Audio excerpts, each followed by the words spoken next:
Assalamualaikum warahmatullahi wabarakatuh. Sobat Misteri Sunyi Mencekam. Cerita misteri kali ini berkisah tentang karyawan pabrik yang meninggal dan meneror teman-temannya selama 40 hari. Dan simak cerita selengkapnya, sebuah kisah nyata misteri yang berjudul Teror 40 hari setelah meninggalnya Siti. Kesempatan kali ini saya akan membawakan cerita kiriman dari sahabat saya, Gary, di mana sahabat saya ini mempunyai pengalaman horor saat dia bekerja di salah satu pabrik headset di daerah Kabupaten Sukabumi, di mana Gary dan teman-teman satu pabriknya diteror oleh sosok arwah penasaran yang tidak lain adalah teman satu pabrik yang meninggal karena kecelakaan. Sebut saja Siti, tapi mohon maaf, nama pabriknya saya tidak sebutkan ya, untuk menjaga privasi. Dan kebetulan pabrik itu sekarang sudah berganti nama dan kepemilikan. Sebelum kita masuk ke ceritanya, mari kita sama-sama berdoa sesuai kepercayaan masing-masing, agar selama kita mendengarkan maupun sesudahnya tidak mengalami gangguan apapun. A'udzu bikalimatillahi tammati min syarri ma khalaq. A'udzu bikalimatillahi tammati min syarri ma khalaq. A'udzu bikalimatillahi tammati min syarri ma khalaq. Artinya, aku berlindung dengan kalimat Tuhan yang maha sempurna dari semua kejahatan yang dijadikannya. Berdoa selesai dan kita mulai ceritanya. Di pertengahan tahun 2010, tepatnya pada bulan September, sahabat saya Gary mendapatkan gangguan pekerjaan dari salah satu pabrik di daerah tempat tinggalnya. Dengan panggilan pekerjaan tersebut membuat Gary merasa senang karena sudah hampir kurang lebih 1 tahun dia menganggur. Dari ujung telepon terdengar HRD pabrik itu pun berbicara kalau Gary langsung bisa masuk kerja hari itu juga. Ya, Gary hari itu langsung ke bagian shift 2 atau masuk kerja malam hari dari pukul 20.00 sampai pukul 06 pagi. Karena mendapat shift malam, akhirnya Gary memutuskan untuk tidur siang saat itu juga. Karena untuk menjaga fisiknya agar tidak ngantuk saat malam nanti, apalagi ini hari pertama dia masuk kerja, pastinya harus memperlihatkan kesan pertama yang baik juga.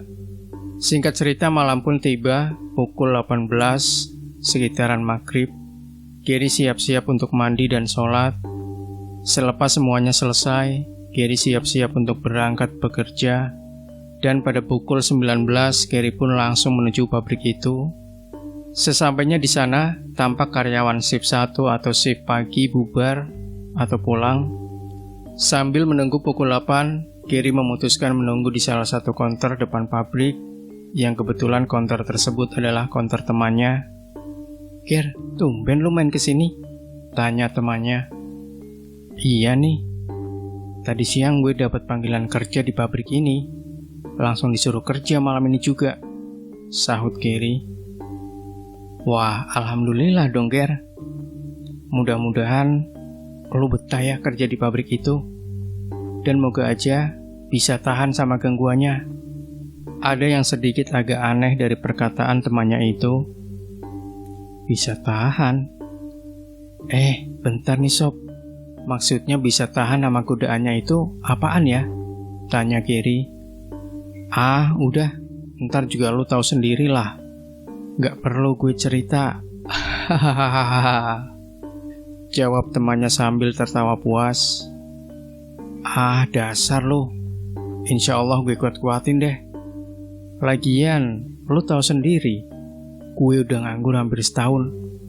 Jadi ini kesempatan gue kerja, jawab Gary.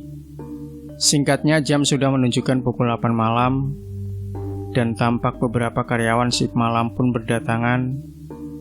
Sesampainya di area pabrik, Gary dikumpulkan oleh salah satu staf HRD untuk membagikan absensi yang nanti akan dipergunakan untuk masuk dan pulang kerja. Setelah staf HRD memberikan pengarahan, Gary beserta karyawan baru lainnya pun dibawa oleh leader divisi masing-masing, dan Gary pun mendapat bagian menyolder dan langsung diajarkan oleh karyawan lainnya. 2 bulan pun berlalu, sekarang Gary sudah saling kenal dengan karyawan yang lainnya. Sampai di suatu hari, saat itu kebetulan Gary mendapat shift 2 atau masuk kerja malam hari, tepat pukul 1 malam. Semua karyawan mendapatkan kabar jika ada salah satu karyawan pabrik di shift 1 atau shift pagi bernama Siti menjadi korban kecelakaan saat pulang bekerja. Yang dimana menurut teman yang melihat saat Siti mendahului angkot, setang motornya menyenggol angkot tersebut, Siti pun oleng, dan di saat Siti terjatuh, tepat dari lawan arah datang sebuah truk pasir yang langsung melindas tubuh Siti, dan Siti pun meninggal di tempat dengan kondisi, dari perut sampai kepala Siti hancur. Mendengar kabar tersebut, suasana pabrik pun agak sedikit gaduh. Ada yang istighfar, ada juga yang bergidik karena ngeri membayangkan tubuh Siti hancur. Dengan dipimpin oleh salah satu leader, mereka pun berdoa bersama untuk mendoakan almarhum, meskipun tidak saling kenal, tetapi untuk menghormati almarhum. Setelah kejadian itu, suasana pabrik agak sedikit ada yang berbeda, di mana sebelum kejadian saat waktu istirahat pukul 12 malam, nampak karyawan ada yang nongkrong di taman, ada yang di area belakang pabrik untuk sekadar mengobrol, ada juga yang tiduran di gudang. Namun setelah kejadian Siti, sesudah jam istirahat, mereka memilih beristirahat di dalam pabrik. Tepat di hari ketiga setelah kematian Siti, beberapa hal aneh atau gangguan-gangguan pun terjadi. Dimulai dari anak gudang yang sering mendapat gangguan, di mana saat anak gudang menyiapkan barang untuk kebutuhan produksi, pasti saja barang tersebut berantakan atau tiba-tiba hilang. Padahal menurut anak-anak, gudang barang-barang tersebut sudah dilap, sudah siap untuk dibawa ke area produksi. Teror pun tidak cukup sampai di area gudang. Para security yang bertugas di malam itu pun tidak luput dari gangguan. Saat para security sedang berkeliling di area pabrik, mereka dibuat ketakutan karena melihat sosok wanita dengan tubuh berlumuran darah memakai baju seragam pabrik sedang duduk di area belakang, yang otomatis membuat mereka lari ketakutan. Hampir setiap malam teror itu pun berlanjut, sampai di mana teman saya Gary merasakan teror tersebut. Malam itu Gary melakukan aktivitasnya seperti biasa. Namun saat pukul 1 malam, sehabis istirahat, Gary kebelet untuk buang air besar. Awalnya ia tidak memperdulikan cerita atau kejadian-kejadian yang ada di pabriknya. Bahkan, Gary tidak merasa takut sedikit pun. Malam itu Gary meminta izin untuk buang air kecil kepada leadernya. Setelah mendapat izin, Gary langsung bergegas menuju toilet pabrik yang berada di belakang gudang.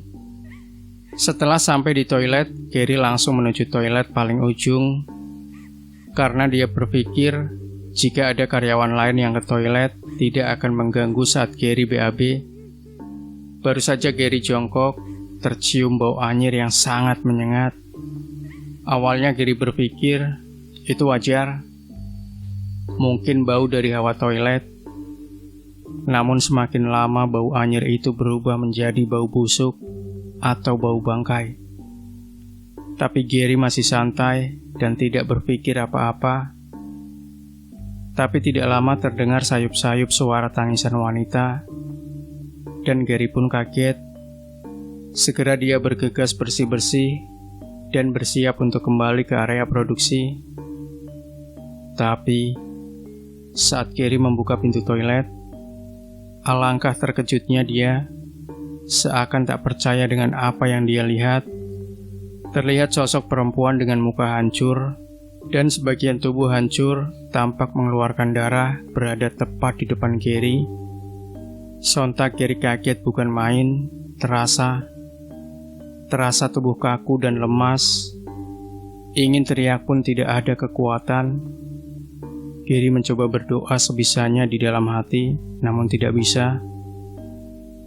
Saat itu pandangan Gary seketika gelap, Dan saat Gary tersadar, Gary sudah berada di klinik pabrik. Saat melihat jam ternyata sudah jam 7 pagi. Berarti semalam aku pingsan lama banget, gumam Gary dalam hati.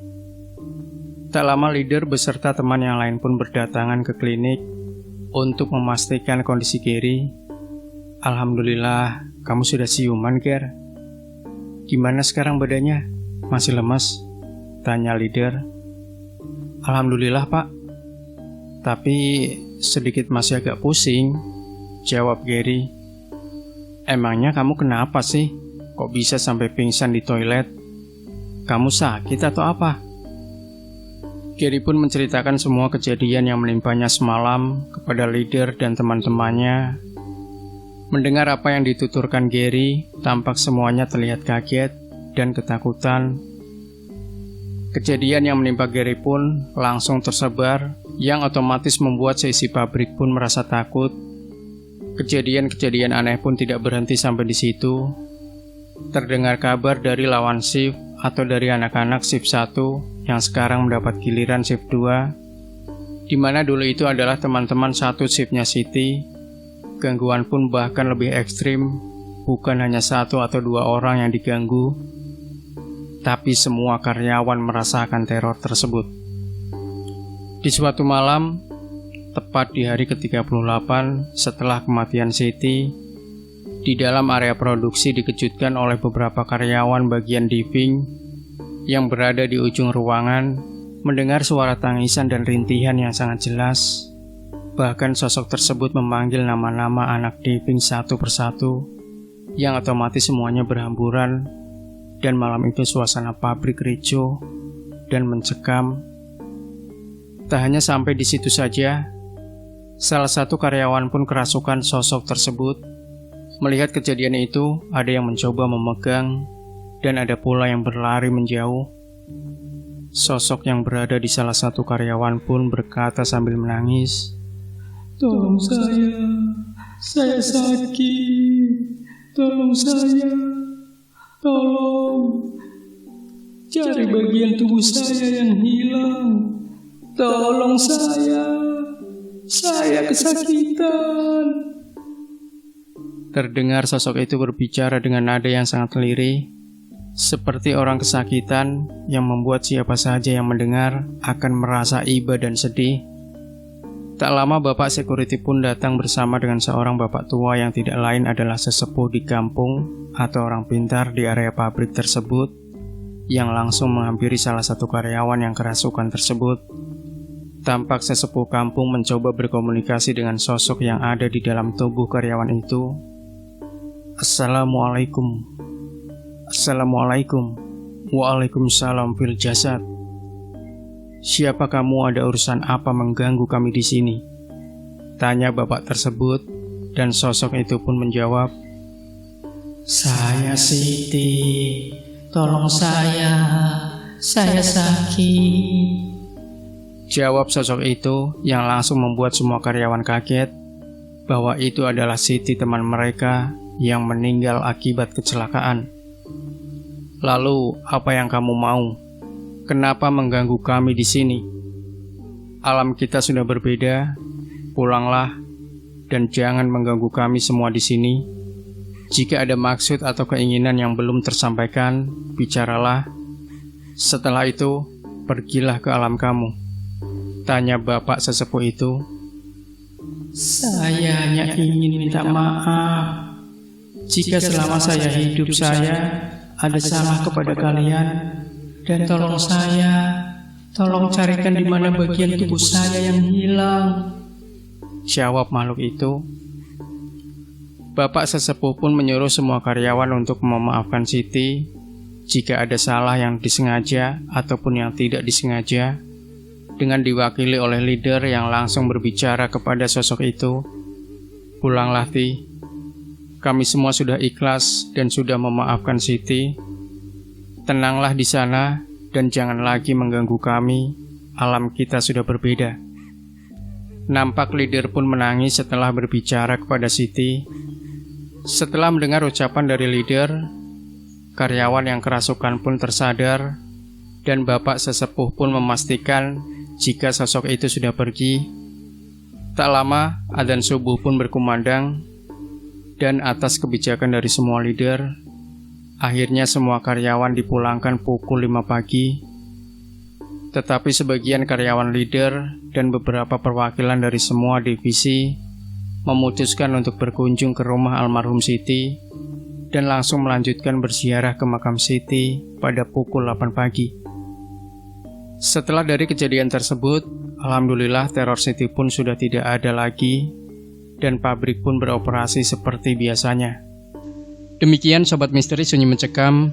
Jangan lupa berikan komentar Anda, like, share video ini, subscribe channel Sunyi Mencekam, dan kembali nantikan cerita-cerita misteri terbaru dari kami. Wassalamualaikum warahmatullahi wabarakatuh.